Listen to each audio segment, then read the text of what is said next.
Hi అండి, రాజేశ్వరి కిచెన్కి స్వాగతం. ఈరోజు నేను పెసరపప్పు క్యారెట్ రైస్ చేస్తున్నానండి. ముందుగా ఒక గ్లాసు రైసు తీసుకున్నాను. ఒక హాఫ్ గ్లాసు పెసరపప్పు కూడా వేస్తున్నానండి.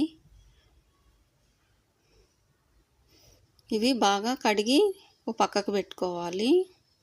ఇప్పుడు ఒక క్యారెట్,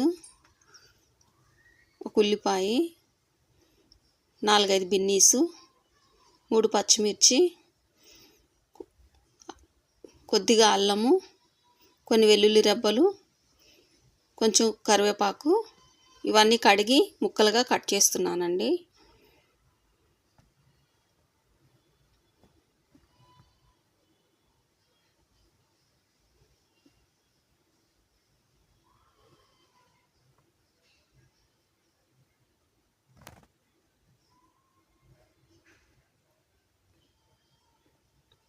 ఇవన్నీ మీడియం సైజు కట్ చేసుకొని పక్కకు పెట్టుకోవాలి.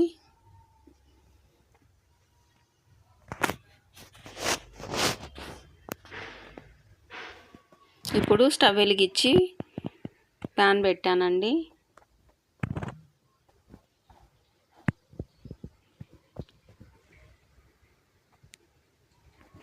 ఆ రైస్కి సరిపడా ఆయిల్ వేస్తున్నాను.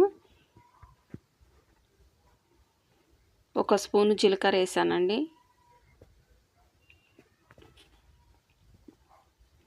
ఉల్లిపాయ ముక్కలు వేస్తున్నాను.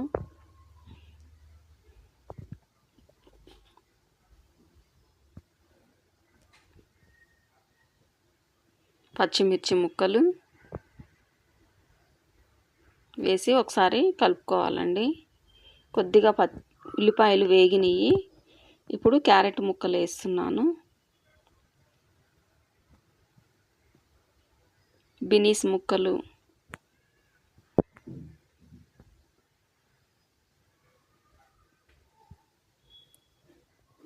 కరివేపాకు కూడా వేసి ఒకసారి కలుపుతున్నానండి.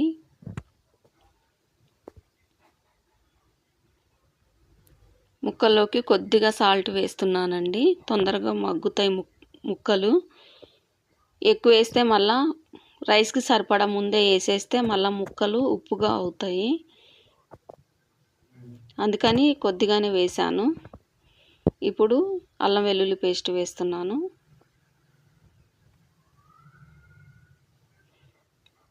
అల్లం వెల్లుల్లి పేస్ట్ వేసినాక 1 నిమిషం ఇట్లా మగ్గనివ్వాలండి. గ్లాసున్నర తీసుకున్నాం కదా పప్పు,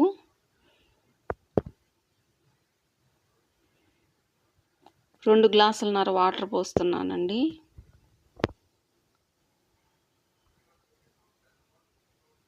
పప్పుకేమో 1 గ్లాసు లాగా పోసాను, రైస్కేమో గ్లాసున్నర వాటర్ లాగా 2 గ్లాసులన్నర పోసానండి నీళ్ళు. ఇప్పుడు ఇంకా కొంచెం సాల్ట్ వేస్తున్నాను. బాగా మరిగినాయండి ఇప్పుడు వాటర్.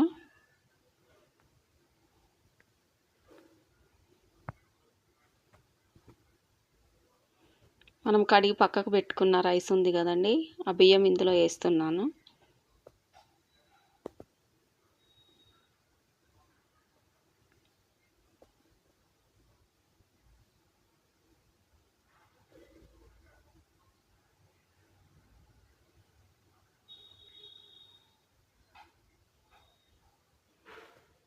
బియ్యము పప్పు 2 వేసినాక ఒకసారి కలుపుకోవాలండి.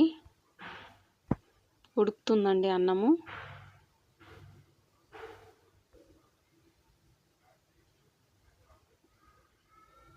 ఇప్పుడు మూత పెట్టి మీడియం ఫ్లేమ్లోనే ఉడికిస్తున్నానండి. ఇప్పుడు మూత తీసి